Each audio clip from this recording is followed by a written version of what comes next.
नमस्कार दोस्तों। हमारी आज की कहानी है बोझ। ओहो भाभी, ये कैसे रंग की साड़ी पहन ली आपने? बिल्कुल गंवार लग रही हो। भला ऑफिस की पार्टी में कोई ऐसे चटक रंग पहनता है? मेरे भाई की नाक कटवा देंगे आप तो।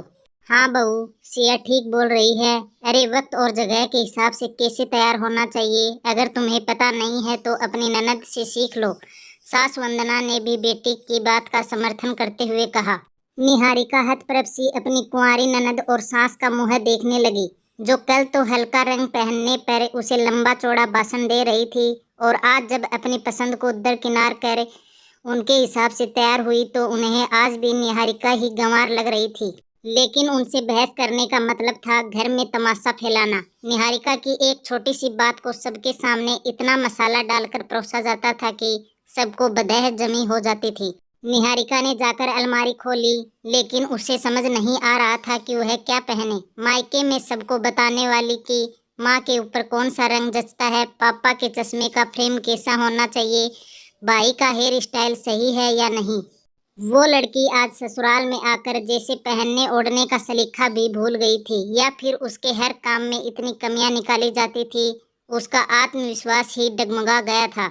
निहारिका अपनी अलमारी खोलकर अपने मायके की यादों में खोई हुई थी कि मयंक ने आकर पीछे से उसे चौंका दिया। अरे आप आ गए। मैं बस तैयार हो ही रही हूँ, निहारिका हकलाते हुए बोली। हूँ, वो तो मैं देख रहा हूँ, लेकिन इतना क्या सोच रही हो? शादी से पहले तो मैं जब तुम्हें मिलने के लिए बुलाता था, तुम फटाफट तैयार होकर आ जाती थी और मैं बस तुम्हें देखता ही रह जाता था। तुम चाहे कुछ भी पहनो, बहुत सुंदर लगती हो। मयंक की बात सुनकर निहारिका शर्मा गई। उसके चेहरे पर एक अलग ही चमक थी, जो शायद उसके आत्मविश्वास को लौटाने की थी। उसने फटाफट अलमारी से एक पेस्टल कलर की साड़ी निकाली और बड़े सलीके से पहन ली।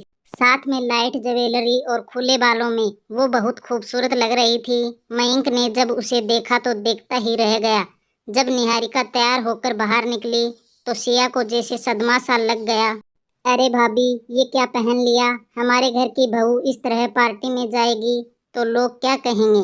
दीदी, मुझे ऐसे ही तैयार होना अच्छा लगता है, और आपके भाई को भी। मैं हर रूप में सुंदर लगती हूँ, शायद आपको पता नहीं। मेरे मायके में मेरी पसंद और टेस्ट सबसे अच्छा था। कोई भी कुछ भी लाने से पहले मुझसे जरूर पूछता था, लेकिन पता नहीं आपको मेरी पसंद और मेरे हर काम में कमी नजर क्यों आती है। भाभी, अब पहले की बातें भूल जाओ।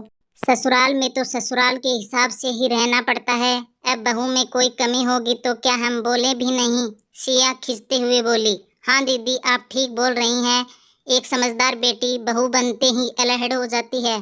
हो सकता है आपके साथ भी यही हो, क्योंकि आप सिर्फ अभी इस घर की बेटी हैं। अपनी कमियां जाननी है तो एक बार अपनी शादी होने दो, फिर आपको भी पता चल जाएगा कि आप में कितनी खूबियां हैं।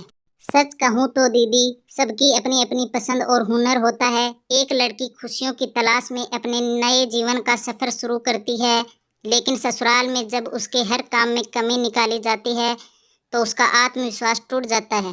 सिया के पास आज अपनी भाभी को देने के लिए कोई जवाब नहीं था, और ना ही निहारिका की सास आज बेटी की बातों का समर्थन कर रही थी। लेकिन निहारिका के दिल पर से एक बड़ा बोझ हट गया था, क्योंकि वो अपनी पसंद से खुश थी, ना कि किसी और की पसंद से खुद को डालने की कोशिश कर रही थी।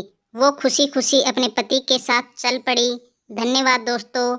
तो दोस्तों, हमारी आज की कहानी कैसी लगी? अगर कहानी पसंद आई है तो लाइक, कमेंट, शेयर और चैनल को सब्सक्राइब ज़रूर कर लीजिएगा।